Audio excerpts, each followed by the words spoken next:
क्या ईरान भी अब एक न्यूक्लियर पावर बन चुका है? क्या जिस बात का अमेरिका को डर था और जिस चीज़ को लेकर इजराइल अपना वजूद को खतरा मानता था, क्या अब वो न्यूक्लियर हथियार ईरान के भी हाथ लग चुका है?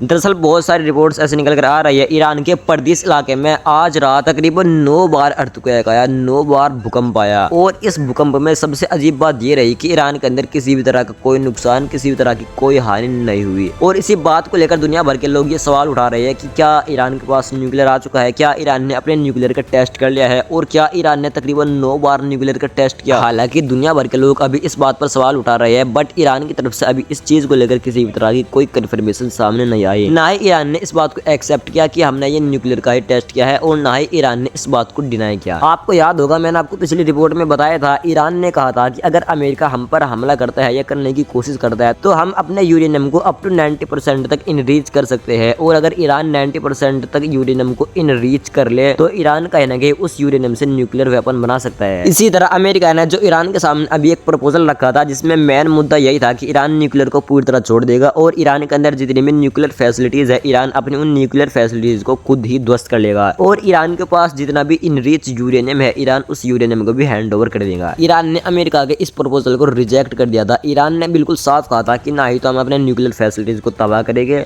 और ना ही हम अपना तमाम यूरेनियम किसी तीसरे देश को हैंड ओवर कर देंगे। अगर आप किसी तरह और टाइमलाइन के पीछे जाए तो आपको और भी क्लू देखने को मिलेंगे, जहां पर ईरान ने कई बार ये चीज मेंशन की है कि हम अपने न्यूक्लियर को बहुत जल्द बना सकते हैं। अगर अमेरिका हम पर हमला करता है तो हम अपने एक हफ्ते में या एक महीने में न्यूक्लियर को बना सकते हैं। इस तरह के दावे ईरान की तरफ से कई बार किए गए। और जिस तरीके से ईरान छाती तानकर अमेरिका और इजराइल के सामने खड़ा होकर लड़ रहा है, ये कोई छोटी मोटी बात नहीं।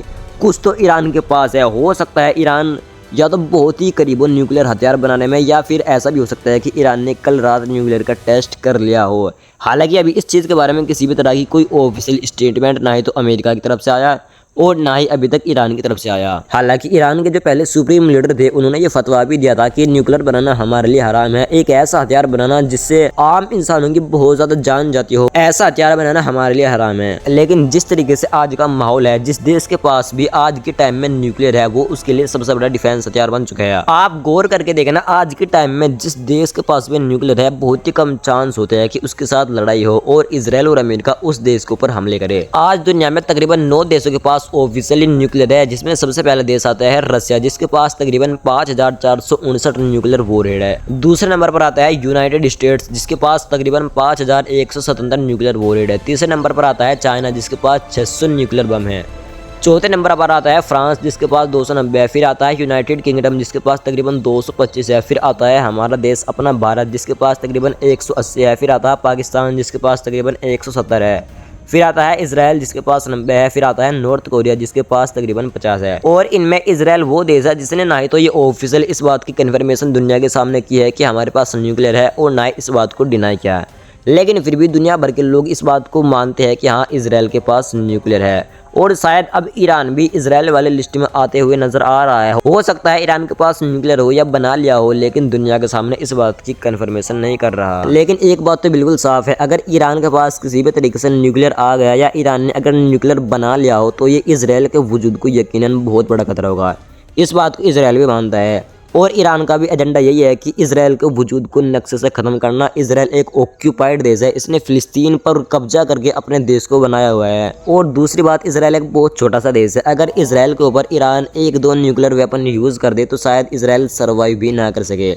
और इसी वजह से अगर ईरान के पास एक बार भी न्यूक्लियर आ गया तो इजराइल ईरान के ऊपर हमला करने के लिए 1000 बार सोचेगा। और आज जिस तरीके से पूरे मिडिल ईस्ट के अंदर इजराइल का डोमिनेशन बना हुआ है, जिस तरीके से पूरे मिडिल ईस्ट को इजराइल डोमिनेट कर रहा है, उसका सिर्फ एक ही कारण है, इजराइल का न्यूक्लियर वेपन होना। और अगर ईरान ने भी न्यूक्लियर बना लिया तो इजराइल का ये डोमिनेशन पूरे मिडिल ईस्ट से खत्म हो जाएगा। इन तमाम चीज़ों को देखकर अगर आप गौर करिए तो आपको लगेगा कि एक न एक दिन ईरान कभी ना कभी न्यूक्लियर जरूर बनाएगा, चाहे उसको इस काम को छिप कर करना पड़े या फिर दुनिया के सामने खोल कर करना पड़े। आइए अब थोड़ा मिडिल ईस्ट की लेटेस्ट अपडेट बता देता हूँ।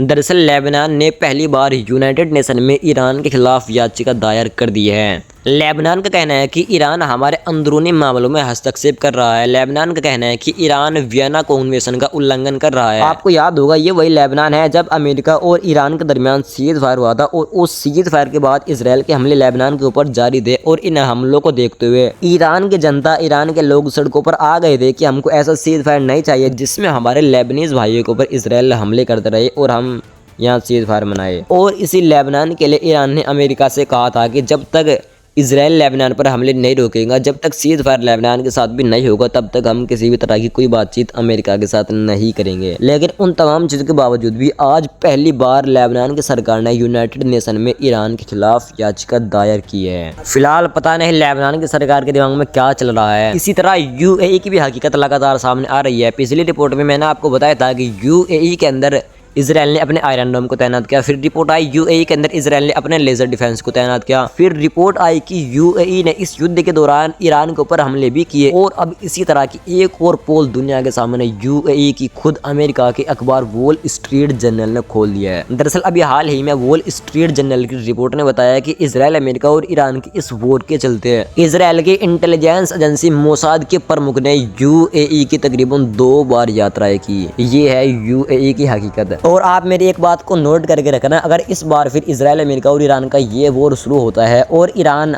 अमेरिका और इजराइल के हमलों के बदले इन मिडिल ईस्ट के देशों पर भी ये हमले करता है, तो आप यकीन करना शायद मिडिल ईस्ट के कुछ देश इस बार ईरान के खिलाफ ऑफिशियली इस जंग में आ जाए। और जिस तरह यूएई की एक के बाद एक पोल खुल रही है, उस हिसाब से देखा जाए तो शायद यूएई तो जरूर ही इस जंग में ऑफिशियली इस बार कूद जाए। वहीं जो पर्शियन गल्फ में ईरान की एक बोट को कुवैती अथॉरिटीज ने रोका और ईरान के तकरीबन 4 नागरिकों को भी हिरासत में ले लिया था। अब उस घटना के बाद ईरान के foreign minister Abbas Araghchi tweet करते हुए कहते हैं कि कुवैत ने जानबूझकर फूट डालने की कोशिश में फारस की खाड़ी में एक ईरानी नाव पर गैर कानूनी रूप से हमला किया और हमारे 4 नागरिकों को हिरासत में ले लिया। ये गैर कानूनी काम उस द्वीप के पास हुआ जिसका इस्तेमाल अमेरिकी ईरान पर हमला करने के लिए क्या करता है। हम अपने नागरिकों की रिहाई की तत्काल मांग करते हैं। और आखिरी लाइन में कहा कि हम जवाबी कार्रवाई का भी सुरक्षित अधिकार रखते हैं। दरअसल कुवैत के मंत्रालय का कहना है कि ये चारों लोग, जिनमें 2 नौसेना कर्नल थे, एक कप्तान और एक लेफ्टिनेंट कमांडर, इन चारों लोगों को बुबिया द्वीप में घुसपैठ करने का काम सौंपा गया था। जबकि ईरानी विदेश मंत्रालय ने इन आरोपों को बिल्कुल निराधार बताया और कहा कि नेविगेशन सिस्टम में गड़बड़ी के कारण चारों अधिकारी गलती से कुवैती जल क्षेत्र में प्रवेश कर गए थे। फिलहाल ये हाल हो चुका है मिडिल ईस्ट के मुस्लिम कंट्रीज का। इनके अंदर अब आपस में फूट पड़ने लगी है और इनके आपस की ये फूट इजराइल और अमेरिका के काम को बहुत आसान कर देंगी।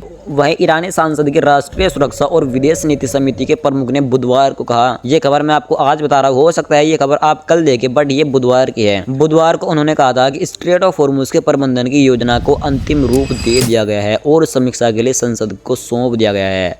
सरकारी मीडिया के अनुसार समिति के अध्यक्ष इब्राहिम अजीज़ी ने कहा, स्ट्रेट ऑफ हॉर्मुज के प्रबंधन की योजना आयोग में अंतिम निष्कर्ष पर पहुंच गई है और समीक्षा और अनुमोदन के लिए संसद की प्रणाली में अपलोड कर दी गई है। यानी ईरान अब तक जो स्ट्रेट ऑफ हॉर्मुज को कंट्रोल करने का कानूनी रूप देना चाह रहा था कि किस तरीके से स्ट्रेट ऑफ हॉर्मुज को कंट्रोल करना है, किस तरीके से स्ट्रेट ऑफ हॉर्मुज का प्रबंधन करना है, उन तमाम चीज़ों की पूरी तरह योजना बनाकर ईरान ने अपने देश के सांसद में भेज दी है समीक्षा के लिए। और अब बहुत जल्द ईरान के सांसद से स्ट्रेट ऑफ हॉर्मुज को लेकर फैसला आने वाला है। वैसे आज डोनाल्ड ट्रंप चाइना के दौरे पर भी गए हुए हैं और कहीं ना कहीं डोनाल्ड ट्रंप चाइना के साथ स्ट्रेट ऑफ हॉर्मुज को लेकर भी जरूर बातचीत करेंगे। वैसे क्या कुछ होगा चाइना और अमेरिका के बीच वो तो फिलहाल आकर ही पता चलेगा, बट जहाँ तक चाइना को मैं समझता हूँ, मुझे ऐसा लगता है कहीं ना कहीं चाइना अमेरिका की कोई बात मान ना बैठे। अगर अमेरिका चाइना को कहता है कि स्ट्रेट ऑफ हॉर्मुज पर ईरान का कंट्रोल नहीं होना चाहता और अमेरिका चाइना के सामने किसी तरह का लालच रख देता है, तो हो सकता है चाइना अमेरिका की ये बात मान बैठे। क्योंकि चाइना को आप ऐसे समझ लीजिए कि चाइना एक बनिया है। जिस तरीके से आपने दुकान पर बनिया देखा होगा ना कि कितनी मीठी मीठी बात करता है और बनिया हमेशा सिर्फ अपने फायदे के बारे में ज्यादा सोचता है। चाइना को भी आप उसी एंगल से समझ लेना। हो सकता है डोनाल्ड ट्रंप चाइना के सामने ये बात रखे कि स्ट्रेट ऑफ हॉर्मुज पर ईरान का कंट्रोल नहीं होना चाहिए और चाइना डोनाल्ड ट्रंप की ये बात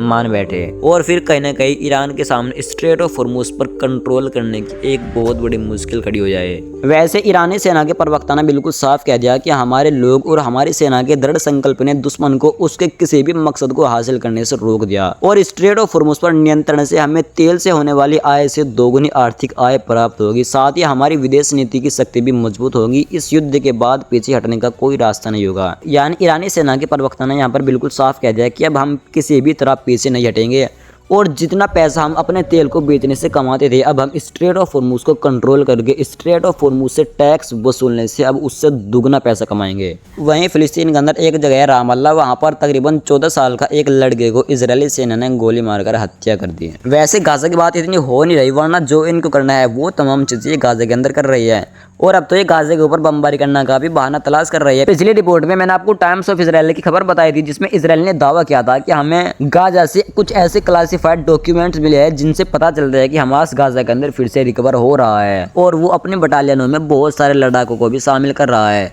इस तरह के बहाने इजराइल अब गाजा के ऊपर बमबारी करने के बना रहा है। फिलहाल यह कुछ खबरें थी जो मैंने आपके सामने रखी। बाकी मिलते हैं इंशाल्लाह फिर से किसी दूसरी वीडियो में। तब तक के लिए आप चैनल को सब्सक्राइब करके जुड़ जाइए।